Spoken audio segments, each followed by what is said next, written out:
Now, the greatest radio shows of all time. Suspense. The Shadow Node. Washington calling David Harding, Counter Spy. Classic radio theater. The Great Gildersleeve. Fibber McGee and Molly. Dragnet. Gunsmoke. The Lone Ranger. Now, step back into our time machine with your host, Wyatt Cox. Good evening, friends of the Inner Sanctum. Well, this hour we're going to head to Wistful Vista, 79 to be precise, 79 Wistful Vista, and find out what's going on in the household of Fibber McGee and Molly, ably performed by Jim and Marion Jordan. Never credited during their show, but did you really need to? This episode of Fibber McGee and Molly goes back to May 27th, 1947, and Fibber's in the kitchen. Heavens to Betsy. The Johnson Wax Program with Fibber McGee and Molly.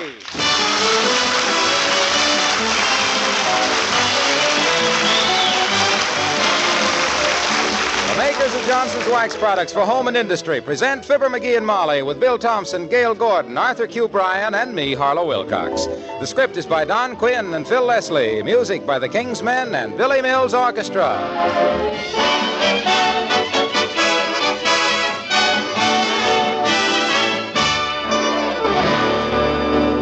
Leaving a restless man like Mr. McGee alone in a house is like turning a child loose in a fireworks factory with a box of matches. That's why Mrs. McGee is hurrying home from a shopping trip with her arms full of bundles and her heart full of apprehension. As we join Fibber McGee and Molly.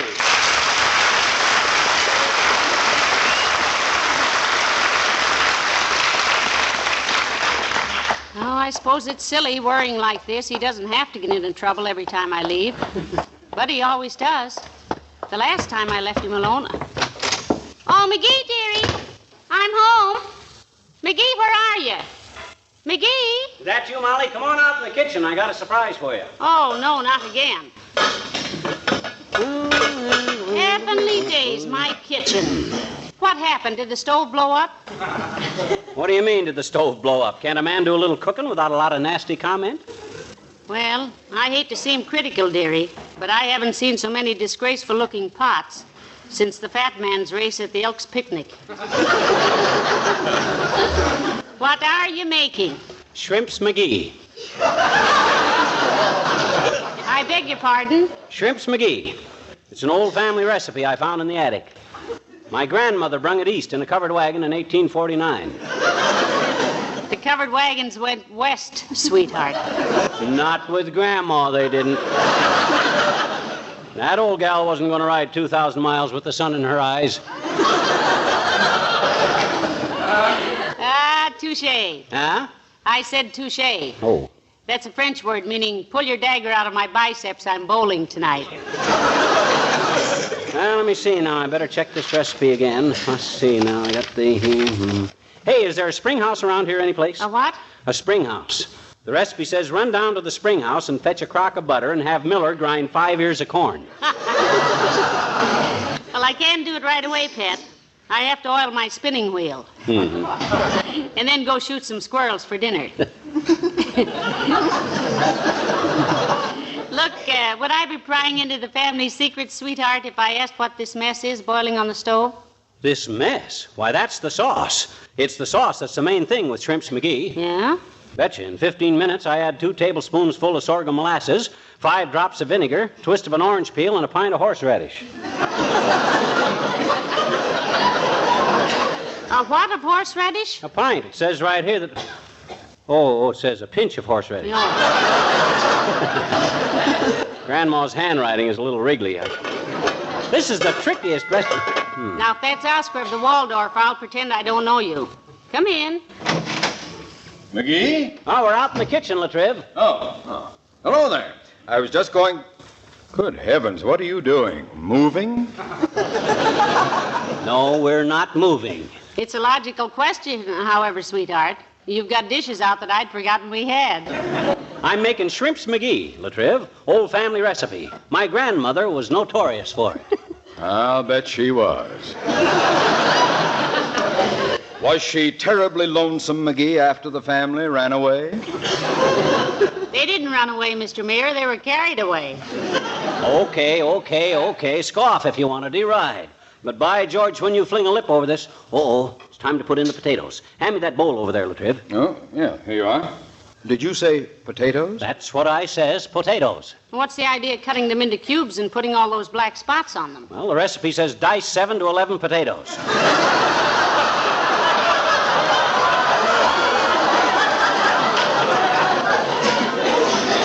Now stand back. I don't want to splash anybody. There we are. Well, I don't have to add the rhubarb and the coconuts for 12 minutes yet. Did your grandmother live to a ripe old age, McGee? 103. Broke her neck breaking a Mustang in Wyoming. Well, if Metro-Goldwyn-Mayer has any trouble with Mickey Rooney, McGee, they can send for you. What do you mean? You're from a Hardy family yourself. That's cute. Well, if you're through with the egg beater, dearie, I'll wash it and put it away. No. Don't do that. I haven't whipped the sauerkraut juice yet. Oh. Sauerkraut juice. I never... You know, that sauce actually smells delicious. Well, Natch. Well, look, I got a few minutes here before I have to add any more ingredients, Latriv. So let's chat. I'd love to, McGee. But I've got to get back to the city hall. Yeah? I've just gotten a report that Russia has recalled her consul for talking too much. Talking too much? What'd he say? Said yes. Good day.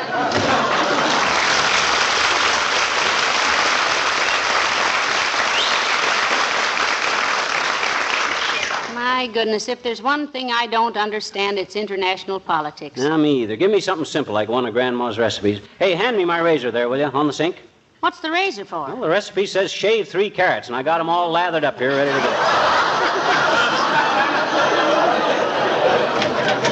Hey there, Johnny! Hey, daughter! Oh, it's the old-timer, McGee. Anybody home, kid? Not a soul, old-timer. We went out. Oh, well, in that case, I'll come back later. Well, for goodness sakes, McGee, he left. Oh, my gosh, you should have known I was only kidding.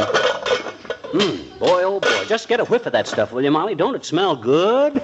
I haven't hardly got it started yet, and it already seems to me... Hello there, Johnny. Hello, daughter. Oh, hi, old-timer. Come on in. Yes, do, Mr. Old-timer. We thought you'd gone. Nope. I was here a while ago, but you were out, so I, What's cooking, Johnny? On the front burner. Well, himself here is making shrimps McGee, Mr. Old-timer.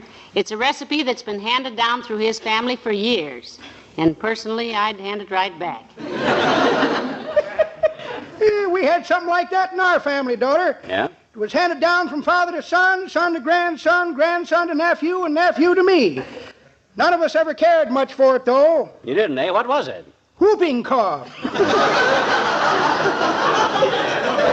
Well, McGee's pretty hard to please like that, too, Mr. Old-timer. I've seen him refuse to eat curried chicken because the curry comb had a broken tooth.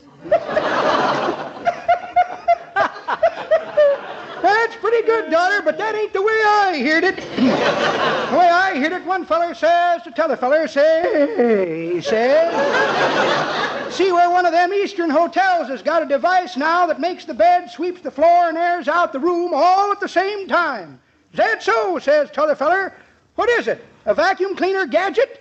Nope, says the first feller. 3 chambermaids. Well, I just dropped in to tell a joke. That was it. So long, kid. May 27th, 1947, Fibber McGee and Molly on Classic Radio Theater with Wyatt Cox.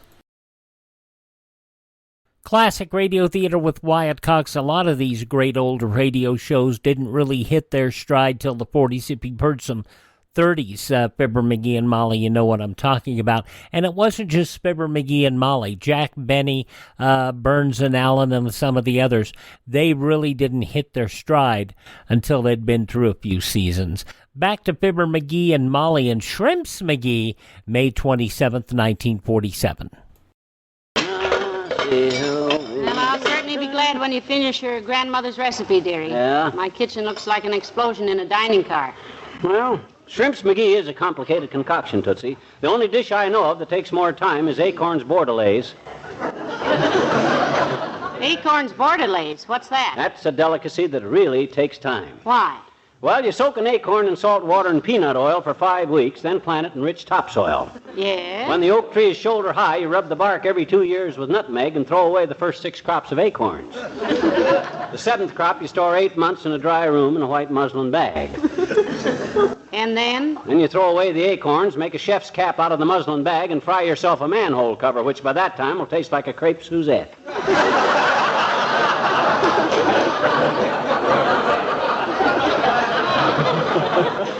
And you know what? Oh, I forgot to order the shrimps. Hand me the phone. Here. Thanks. Hello, operator. Give me Jimmy Sales Market at 41150. Oh, is that you, Mert? I haven't heard your voice for a long time, Mert. Where you been? Oh, working in a laundry while the union arbitrated, eh? Very intelligent of her, too. Yeah. Says she wanted to iron while the strike was hot.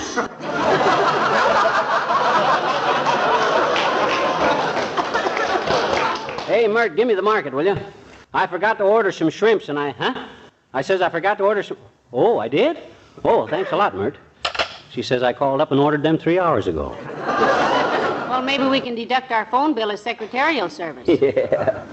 You know something, dearie? It doesn't make any sense, but that sauce you're making smells simply marvelous. Well, it should. I'm putting everything I have into it. Say, you know what? Yeah? I'm going to have so much of this stuff I should have asked Latriv to stay for dinner. I never thought of it. Well, you go ahead and cook. I'll give him a ring at the city hall. Oh, my gosh, look what I did. This pan came apart. Well, that pan's supposed to come apart, dearie. That's a double boiler. Oh. Isn't that wonderful? That's what the recipe says to use. Imagine my grandmother knowing about a thing like that. People always claim she could look into the future. I remember one time when... Somebody at the kitchen door, McGee. Maybe the delivery boy with the shrimps. Could be. Come in. Good afternoon. I'm Mr. Wilcox, representing the Johnson Wax people of Racine, Wisconsin. I noticed that your car in the driveway is... Oh, it's you! Who'd you expect to find in our kitchen, Junior? Al Jolson with his songs of yesterday and his bank account of tomorrow?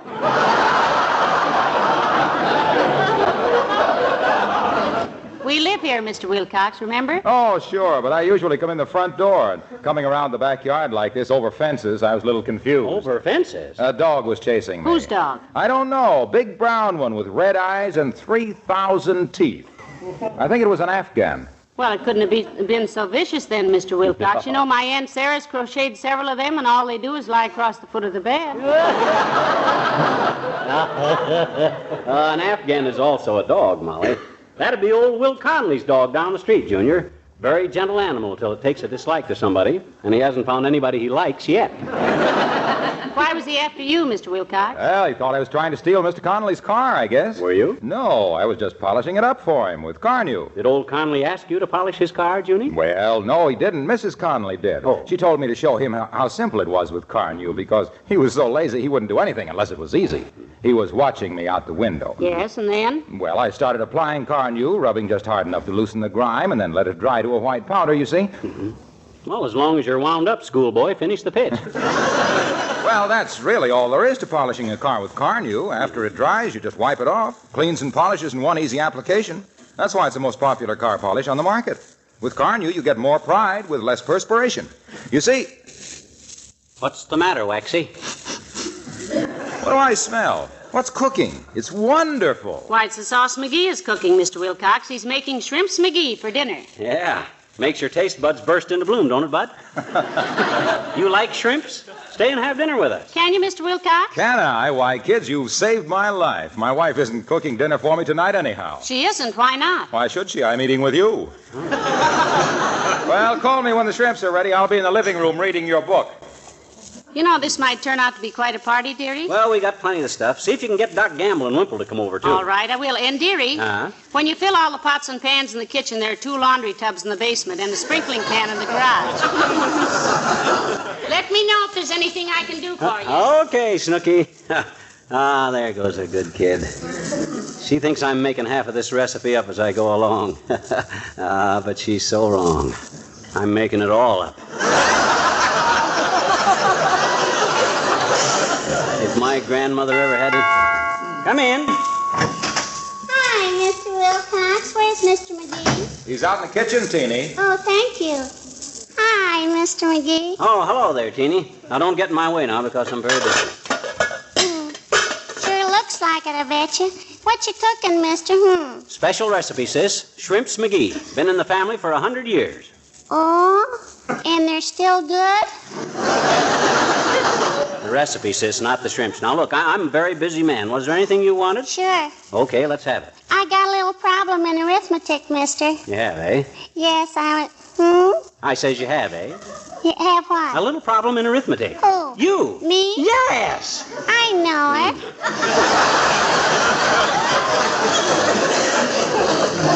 Look, mister, how much is a scad? How much is it? A what, sis? No, not a what, sis. A scad. Willie Toop says his uncle has scads of money, and I can't argue with him because I don't know how much is a scad, I bet you. Well, that's a very simple problem, sis. That's the craniform system of tabulation. Well, Willie's... Well, you see, Teeny, the metrical system is based on units of 10, like tens, hundreds, thousands, millions, etc. Sure. We got that in school, I bet you. Certainly. Now then, the craniform system is based on units of several. You see, you know what a oodle is. No. No. But everybody says my dog has oodles of fleas. Exactly. There are several scads in a oodle, plenty of oodles to a gob, lots of gobs to a heap, and batches of heaps to a load, and multifarious loads to a galore. Understand? Well... No. Well, let's put it this way. Suppose you had several oodles of peanuts. Somebody gives you a heap more. How many scads would you have? Loads, I bet you. Loads of scads or lots of gobs or a batch of heaps? And if you had heaps of loads, what would you have? Peanuts galore. Yeah. That's wonderful. I never knew anybody to pick up the craniform system that fast before in all my life. Oh, boy. Can I ever argue with Willie Toops now? Wait a minute now. How many is a galore again? Well, don't worry about that, sis. That's such a big figure, you'll hardly ever use it. Oh. Galores are used in astronomy to count the stars with. Oh, now I know. You know what? That's why they call the American flag Old Glory. Sure, because it's got so many stars. No. Oh, thanks ever so much, mister. Thanks, just scads. You're welcome a heap, sis. Well, goodbye, mister. Oh, I had a goat that ate tin cans and then would eat the lids. He didn't care for people much, but loves his wife and kids. Oh, the monkey and the coconut. Hey, Molly, is everybody here? Everybody but Mr. Wimple, dearie. Mayor Latrivia and Harlow are in the other room, and Dr. Gamble just arrived. Oh, fine. Yes, and say, if this concoction of yours is as good as it smells, McGee, you can sign me up as a regular boarder. Does smell good, doesn't it, Doctor? It certainly does. I can hardly... What are you doing now, Prudence?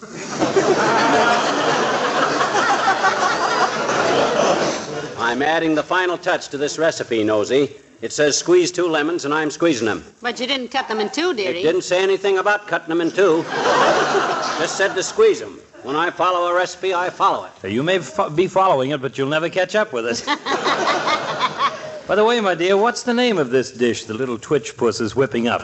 Shrimps Creole? No, Doctor, Shrimps McGee. I used to make shrimps Creole, Doc, but you can't get the real imported Creoles anymore. All domestic stuff. The war, you know. Oh, yes, I know. Yeah. I was going to make some lyonnaise potatoes the other night, but lions have gone up, so I couldn't afford it. Well, let me know when you're ready for the customers. Okay. I'll be in the living room entertaining your other guests with my homespun humor. Okay, boy. Have the shrimps arrived yet, dearie? No, but I checked with the market, and the boy's on the way. It only takes 20 minutes to cook the shrimps in this sauce, huh? Oh, hi, Wimp. Finally got here, eh? Hello, Mr. Wimple. Hello, folks. I'll have this stuff ready as soon as the shrimps get here, Wimp. Just tighten your belt and loosen your teeth and stand by. My, it certainly smells delicious, Mr. McGee. It's an old family recipe, Wimp. Hey, hand me that clothespin, will you? Thanks. McGee, you're not going to put that clothespin in the sauce. Nope, I'm going to put it on my nose. I got to chop an onion. better way to do it is underwater, Mr. McGee. I know, but I can't hold my breath that long, Wimp. You don't have to get into the pan with the onion, dearie, just your hands. Huh? Oh, yeah, in the pan. Hey, that's a great idea. You must be a cook yourself, Wimp. Well, yes, in a way, Mr. McGee. I do a lot of cooking on camping trips when I go out in the woods with my bird book. Your what, Mr. Wimple? My bird book. Do you know I saw a scarlet-tailed Pennsylvania swallow yesterday? No. You didn't? Yes, I did. More bird jokes straight ahead. May 27th, 1947. Fibber McGee and Molly here on Classic Radio Theater with Wyatt Cox. The conclusion follows these messages from your favorite radio station.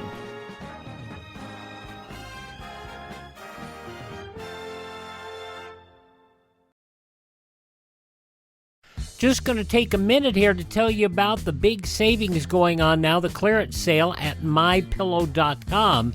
And you know, I've talked about how in my office I have a pair of my slippers, and they're really comfortable, and they're on clearance right now. The mypillow.com slippers, $25 a pair, limit 10. And I would buy 3 or 4 more pairs. Unfortunately, they're out of my size. They also have sheets, pillowcases, clothing items, all on special right now. Go to mypillow.com, click on the clearance tab at the top of the page, use my promo code Wyatt, or call 1-800-928-4715. Limited sizes remaining in the MyPillow slippers, limited colors on other items. mypillow.com, clearance tab, promo code Wyatt, 1-800-928-4715.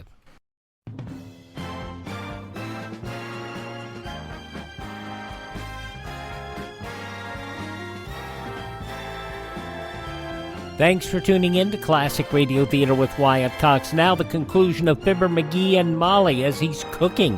Heaven forbid. May 27th, 1947. Did you ever hear a swallow sing? No, how does it go, Wimp? It goes dub, dub, dub, like that. Oh, we have some really odd-feathered friends around here, folks. Like the ass-cap bird. The ass-cap bird? Yes, that perches on a telephone wire and sings, hit parade, hit parade, hit parade. I think you just made that up, Mr. Wimple. Maybe I did. By the way, does Sweetie Face ever go on camping trips with you? You mean my big old wife? Yes, her. No, Sweetie Face doesn't like camping out anymore. Mm-hmm. Not since we went up into Alaska and she got scolded by a game warden. Why? What was she doing, Wimp? Frightening the grizzly bears. And then she had a rather painful experience with some big game up there. You mean she was followed by a mountain lion or something, Mr. Wimple? No. She caught a bad cold one day when her canoe sank, and every time she blew her nose, a moose mistook it for a mating call. Heavenly days.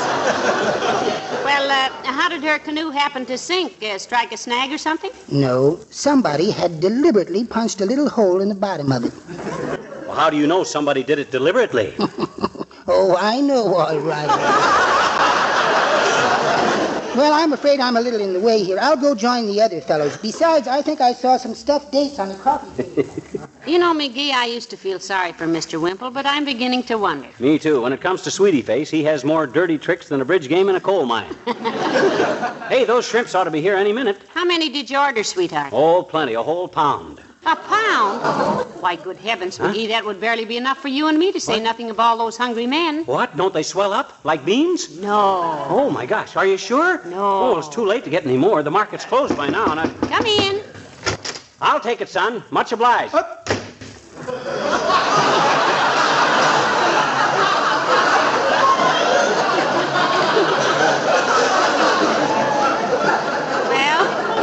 What are you going to do, McGee? You've got enough sauce there for 7,000 shrimp and enough shrimps for 3 ounces of sauce. Well, don't worry, kiddo. I got out of worse jams than this. I remember one time... Well, I'll be... Why, these aren't shrimps. These are sardines. I told that market distinctly to send me shrimps, and look at this. Sardines. Sardines? What was that? Sardines? Sardines in that beautiful sauce? Sardines? That reminds me. I have a very important council meeting. Excuse me. Sardines, my goodness, come to think of it, Sweetie Face doesn't know where I am. I'd better be getting home. Well, good night. Mr. Wimple. I'd love to stay myself, but I just got word from the hospital. Serious case. Compound resumption of interior delostrum. I'll be back if I can make it. Thanks anyway. But, Doctor, Say, Doc hasn't got his car here. I better drive him. Hey, Doc, wait a minute. I'll take you to the hospital. Oh. Well, what do we do now, dearie? That's simple. We sit down and have ourselves a nice platter of Shrimps McGee. With those sardines?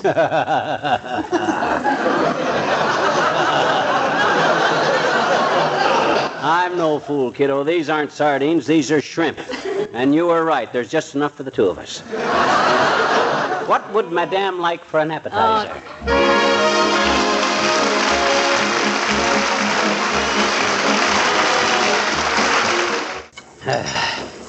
Yeah, that's the last of it, kiddo.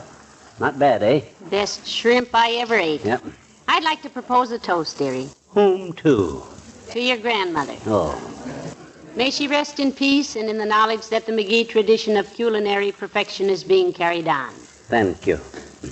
May I ask one question? Pray do. Where do we keep the bicarbonate of soda? I have it right here. Oh, good night. Good night, all.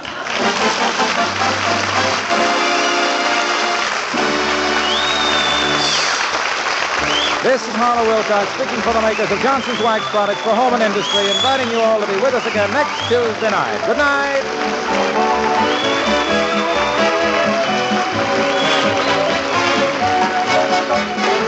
This is NBC, the national broadcasting company. McGee finds his way out of the squirreliest things May 27th, 1947. Fibber McGee and Molly on Classic Radio Theater with Wyatt Cox. Classic Radio Theater with Wyatt Cox. Did you ever wonder what life was like more than 100 years ago? The series That Was the Year takes you back to early 20th century. This episode of the 1937 series investigates what was going on in the year 1904.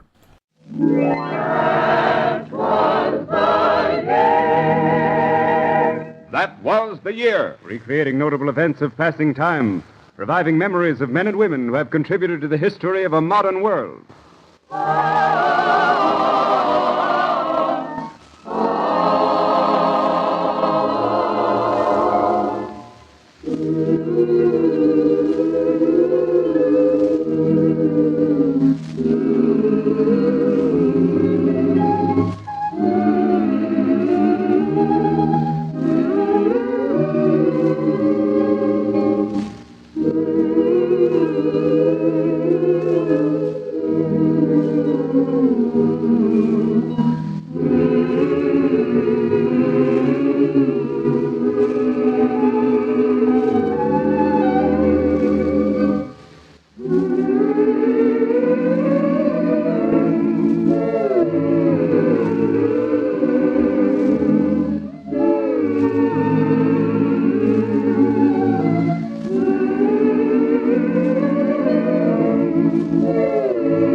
That was the year. As dawn broke over the Western Hemisphere, January 1, 1904, ushering in a new Christian year, a group of short-statured, intense, yellow-skinned men sat about a council table in Tokyo, Japan. So, gentlemen, it is agreed then? Oh, yes, it is agreed. China must be protected against further aggression from the Caucasian race. Port Arthur is the most strategic harbor and must be wrested from the clutches of Russia. China is weak. Japan is strong. It is for Japan, therefore, to demand that Russia evacuate Port Arthur. Do you all agree? Oh, yes. Then a diplomatic note to be forwarded to the Tsar by the Japanese ambassador in Moscow will be prepared at once.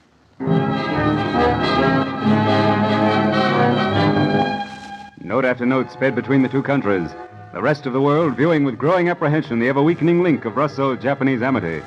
Then, Just as peace seemed assured, an unquestionable tone of menace appeared in the diplomatic dispatches of Japan. And on February 10, belated declarations of hostilities were announced. The Russo-Japanese War had begun. A successive march of major victories for the Nipponese led directly to the final siege of Port Arthur, with Japan's greatest strength of the war to date thrown into the conflict. Finally, on November 4, Russian General Stoessel, in command of Port Arthur, himself twice wounded, telegraphs the Tsar. Position of citadel hopeless. Garrison reduced to almost last shell. All long-range guns destroyed or put out of action by Japanese. Cannot hold fortress. But we can die fighting for Russia, and we will. The citadel shall never be surrendered. But on November 4, Port Arthur fell before the terrific onslaught. General Stoessel and his men, with only 10 guns, fled to Liao Ti Hill, leaving the Japanese in occupation of the harbor and city. Instigated by U.S. President Theodore Roosevelt, peace was negotiated the next year at Portsmouth, New Hampshire. The following points decided. 1. Russia must cede the half of Saghalien annexed in 1875. 2. Russia must surrender her lease of the Kwantung Peninsula and Port Arthur. 3. Russia must evacuate Manchuria. 4. Russia must recognize Japan's sphere of influence in Korea. Thus ended the 1904 battle for aggression in China. 1904, that was the year. June 16. The pleasure craft SS General Slocum, laden to the gunwales with more than 1,000 gay joy-seekers, returns from a day's excursion up the East River. As the ship steams toward New York Harbor, reaches the foot of 138th Street. Don't you, Mike? I had a swell time today. It was a Lollapalooza, all right. Where's your brother? Oh, he's probably out on the rear deck watching them dance. Mike, don't you want we should dance for a while now? Well, it's hunky-dory by me. Come on, kid. Hey, wait a minute. What's the matter? Second, Mike. Look, there. Where? What? Coming out of the cabin there. What? Smoke! It's a fire! Fire!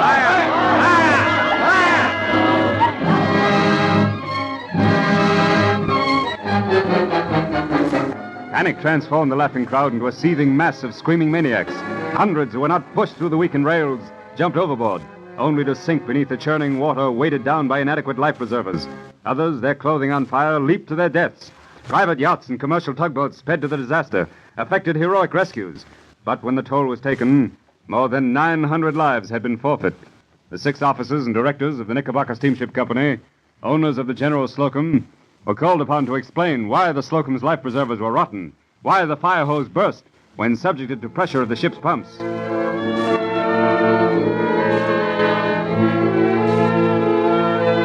"1904. That was the year that the Dressmakers' Protective Association declared. Corsets will always stay straight front as long as we shall live. That was the year that on the late evening of September 26, 2 men and 2 women stood giggling and nudging each other as they faced New York's magistrate pool. What are these people charged with, Officer Rensselaer? Well, Your Honor, please, only one of them's charged. That's Mr. Norton there. And I'm charging him with disturbing the peace. Circumstances of the arrest? Well, sir, I was riding my beat. I'm a bicycle patrolman. When I come on these people riding in an auto and making lots of noise. That was down in Jefferson Market Court. Go on. Well, sir, I caught up with him and told him to be more quiet. When I did, they stuck out their tongues at me and blew smoke in my face. All of them, even the women. And the prisoner, he called me a Bobby. Now, nobody can call me a name like that, so I took him in. Yes. A uniform must always be respected. Your fine, $2. Next case. Say, Copper, Patrolman Rensselaer, would you like to make a statement for the press? Well, yeah, don't mind if I do. You know, it's a terrible thing the way the women are smoking nowadays. There are hundreds of them on the avenue every night. Real society people. They blow smoke right out of their noses and make rings and inhale and everything. I know because I followed them. They usually smoke a cigarette halfway down and then throw it away and light another. It's kind of funny, ain't it? But then I suppose it's fashionable. 1904. That was the year in the early autumn.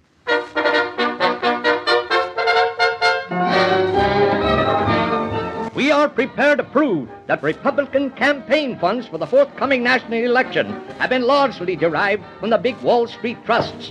The Republican National Chairman, Mr. Cortelyou, used to be Secretary of Labor and Commerce. As a matter of fact, he just resigned in order to run the GOP campaign. And it was through fear that Mr. Cotelliu might reveal certain facts he learned while in the president's cabinet that the trusts are contributing to the Republican funds. Such were the charges hurled by the Democratic National Headquarters, supporting Judge Alton B. Parker for president. Replied the incumbent candidate for the Grand Old Party. The statements made by Mr. Parker are unqualifiedly and atrociously false. As Mr. Cotelliu has said to me more than once during this campaign, if elected, I shall go into the presidency unhampered by any pledge, promise, or understanding of any kind, sort, or description, save my promise made openly to the American people that so far as in my power lies, I shall see to it that every man has a square deal, no less and no more. Signed, Theodore Roosevelt.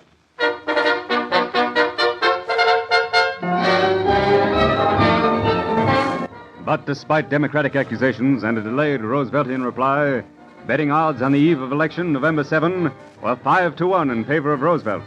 As hundreds of thousands of Americans prepared to storm the polls on the morrow, said Democrat Parker, I am confident of Democratic success. Said Republican Roosevelt, my election is certain.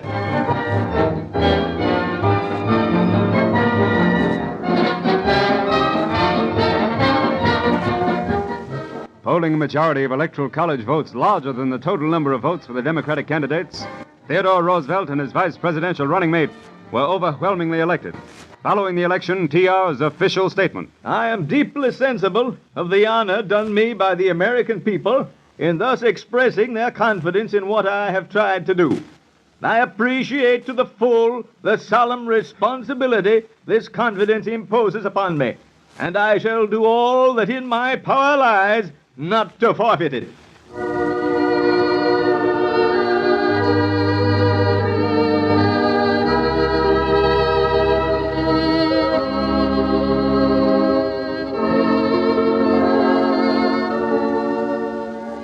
The 5th day of May, 1904, in the city of Prague, Bohemia, is a day of solemn beauty, as a host of hatless men and women march slowly behind a flower-bedecked casket.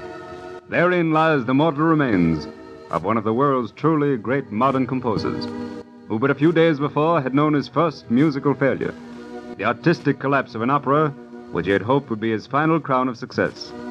During his 64 and a half years, there had been born of his genius such masterpieces as Humoresque, Symphony from the New World, Songs My Mother Taught Me. But this last failure proved too great a burden. And on this 5th day of May, the world mourned the passing of Antonin Dvorak.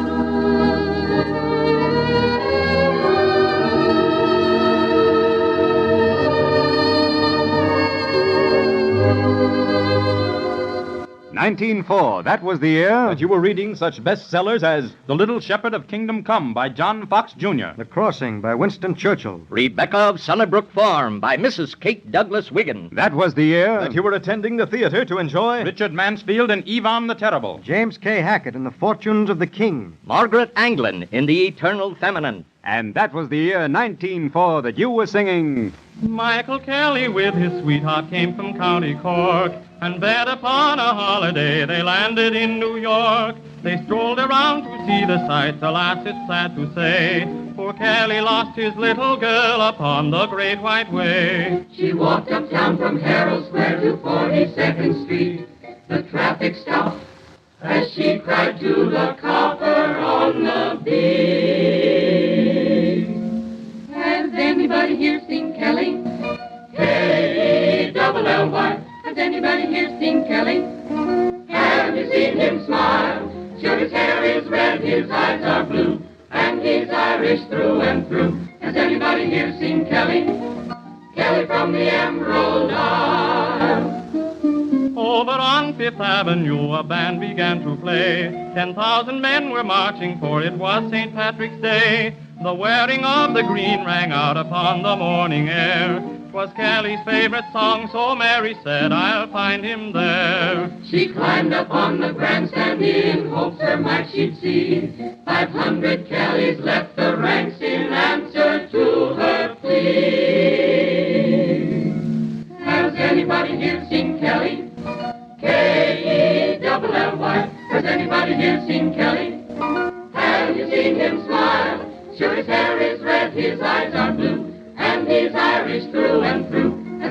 hear sing Kelly, Kelly from the Emerald Isle.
A really sweet show from 1937, looking back on 1904. That was the year on Classic Radio Theater with Wyatt Cox. Visit our webpage, classicradio.stream. Stream our shows. There's a list of places our shows are available via podcast. You can find our social media links, and you can also learn about building a classic radio collection of your own. You can also buy me a copy. That Buy Me a Coffee money helps us acquire additional classic radio theater collections. Classicradio.stream. Thanks for tuning in.